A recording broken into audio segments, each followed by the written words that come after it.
સિદ્ધાંત વાત સંત સાચે જાણીજી,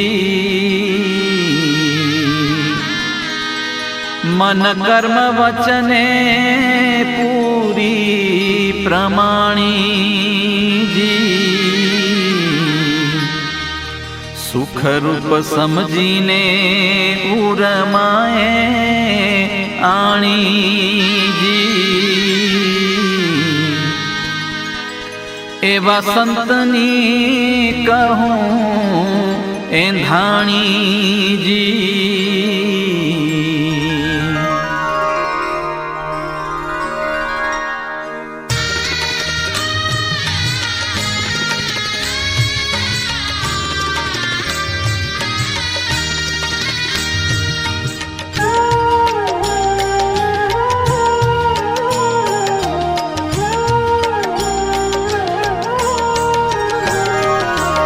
એંધાણી કહું એવા સંતની જેને માયિક સુખ થયા જેર, કામ ક્રોધ લોભ કડવા થયા, થયું વિષય સુખ શું વેર।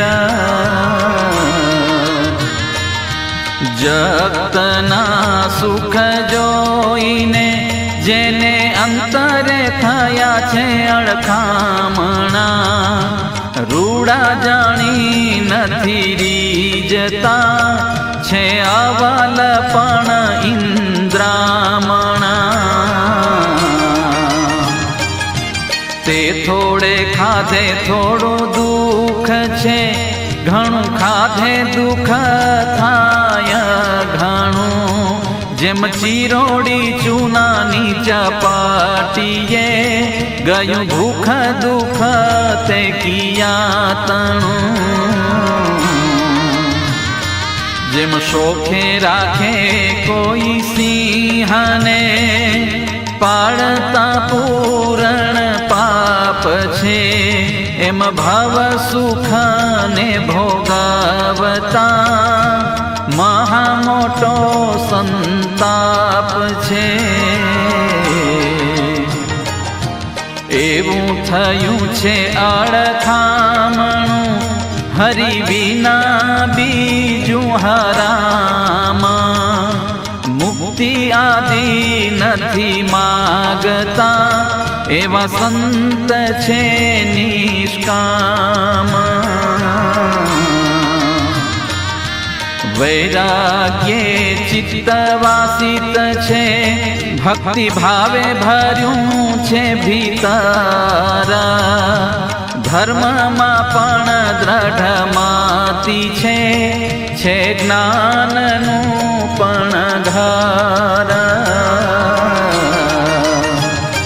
શુભ ગુણ કહીએ જે સંતના, તે આવી વસ્યા છે ઉરમાં, તેણે કરી જનતાને મને, સુધાવર તે છે સુરમાં।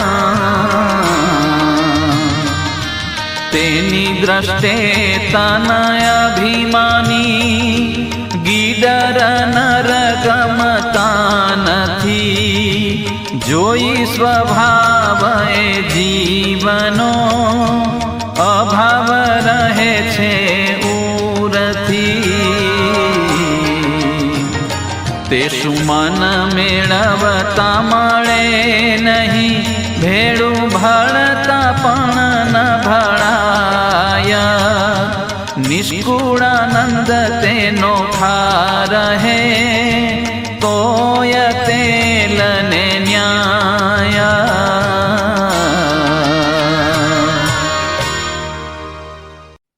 જય સ્વામિનારાયણ। સાર સિદ્ધિ કડવું 33। સિદ્ધાંત વાત સંત સાચે જાણીજી, મન કર્મ વચને પૂરી પ્રમાણીજી। સાચા સંત માટે આપણે સિદ્ધાંત વાત છે એ જાણીએ, મન કર્મ વચને પ્રમાણી, પ્રમાણી એટલે આપણે એને સિદ્ધાંત સાબિત કરેલી, પ્રમાણ કરેલી, સંસારમાં એમ કહેવાય ને કે આ વસ્તુ પ્રમાણ કરેલી, માન્ય કરેલી, ટૂંકમાં તો કે મન કર્મ વચન માન્ય કરેલી છે, એમ સુખરૂપ સમજીને ઉર્માએ આણીજી, એને મારે મારા હિતની ને સુખ માટેની વાત જાણીને મારા ઉરમાં એટલે અંતરમાં એ વાતને ઉતારી.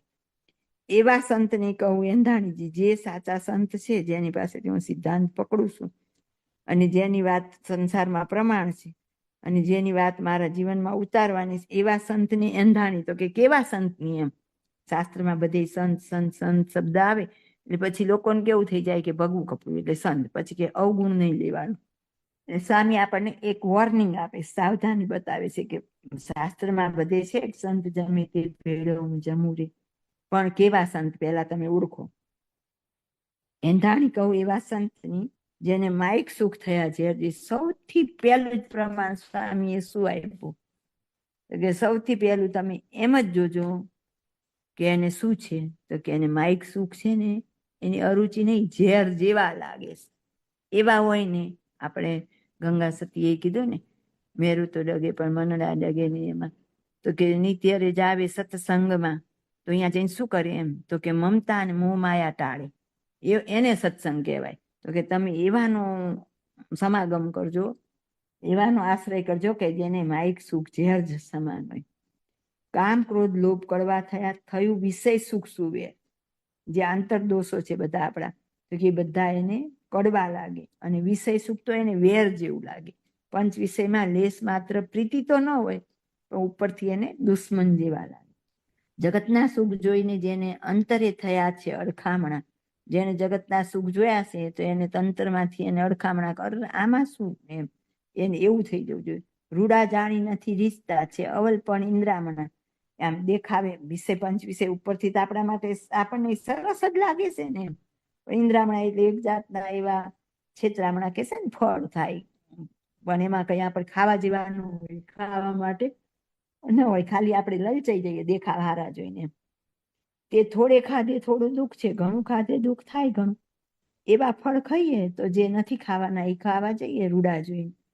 જેમ કે કેરી કાચી હોય અહીંયા અને આંકડાનું ફળ, તો એ બે સરખું હોય, તો એવી આપણે કેરી જેવું જ છે ને એવું દેખીને જો ખાઈ લઈએ તો શું થાય? એની જેમ એમ કે થોડા ખાઈએ તો થોડું દુઃખ ને વધુ ખાઈએ તો વધુ દુઃખ. એમ વિષય સુખ જેટલું ભોગવશું ને એટલું દુઃખ વધારે ને વધારે છે. જેમ ચિરોડી ચૂનાની ચપટીએ ગયું ભૂખ દુઃખ તે કિયા દઉં. ચૂનાની એક ચપટી કોઈ ભરીને ખાય તો એને કયું ભૂખનું દુઃખ ભાંગે? આપણને તો કેટલી ભૂખ લાગેલી હોય, આપણી જે કઈ કેપેસિટી હોય, 2 રોટલી 4 રોટલી દાળ ભાત શાક, અને એમાં આપણને એક ચપટી અમથું આપણને કોઈ આપે તો એનાથી આપણી કઈ ભૂખ ભાંગે? એમ આપણને આ પંચ વિષયના સુખ છે ને એ ઘડીક વાર માટે સારા લાગે છે, પણ એ આપણી જે જન્મ મરણની ભૂખ ભાંગવી, ઇન્દ્રિયો અંતકરણની વિષયની જે આમ અંદર અતૃપ્તિ છે એને સંતોષ પામવો, એ ક્યારેય ન થાય. એ તો વધારે ને વધારે જેમ ભોગવતા જઈએ એમ વિષય વાસના વધે. એ જમાનામાં શોખ હતો, જેમ શોખે રાખે કોઈ સિંહને પાળતા પૂરણ પાપ છે. ઘણા કૂતરા પાડે, કોઈ ગાય પાડે, ઘેટા પાડે, કોઈ બકરા પાડે, કોઈ પોપટ પાડે છે ને કોઈ વળી ઘોડા હાથી એ બધું પાડે, પણ કોઈ સિંહ નો પાડે. જયારે અહીં સુખી કોઈ શોખે રાખે સિંહને, પાડતા પૂરણ પાપ છે. સતત સંતાપ જ છે, સહેજે વાર છૂટો તો મુકાય નહીં. એમ ભવ સુખ ને ભોગવતા મહા મોટો સંતાપ છે. તો કે આ સંસારના માયિક બંધનો છે, આ બધા વિષય સુખ છે પંચ વિષય, એ બધા ભોગવીએ તો શું છે? સંતાપ છે, એટલે કે દુઃખ છે, શાંતિ નથી. અત્યારે ઘડીક વાર આપણે જમીએ કે હરીએ ફરીએ ત્યારે આનંદ આવે, પણ એ વિષય તો કેટલાય જન્મો સુધી સાથે જાય. આ બધું સૂક્ષ્મ દેહમાં થાય જમા, સૂક્ષ્મ દેહ તો હારે ને હારે જ જાય. એવું થયું છે અડખામણું, હરી વિના બીજું હરામ.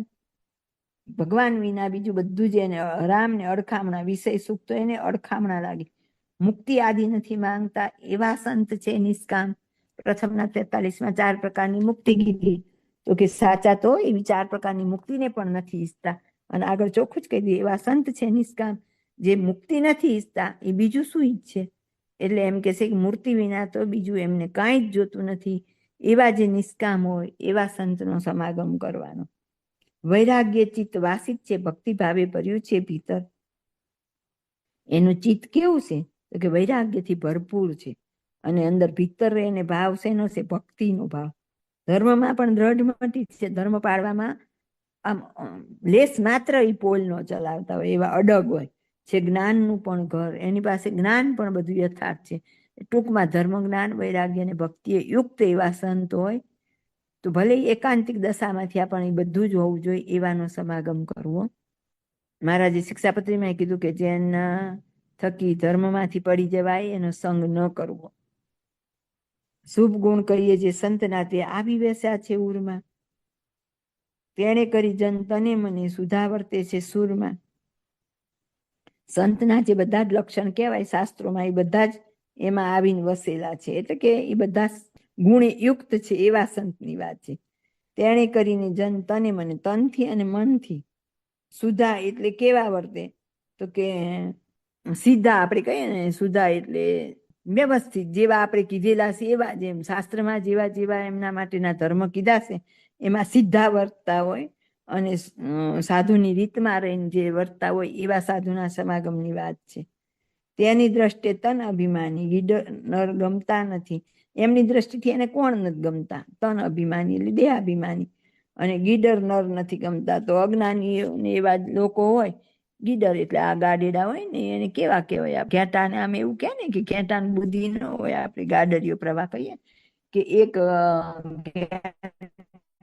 જતું હોય ને તો બીજા નથી કરતા, તો એની પાછળ પાછળ જાય, ઓલું ખાડામાં પડે તો આ બધા ખાડામાં પડે.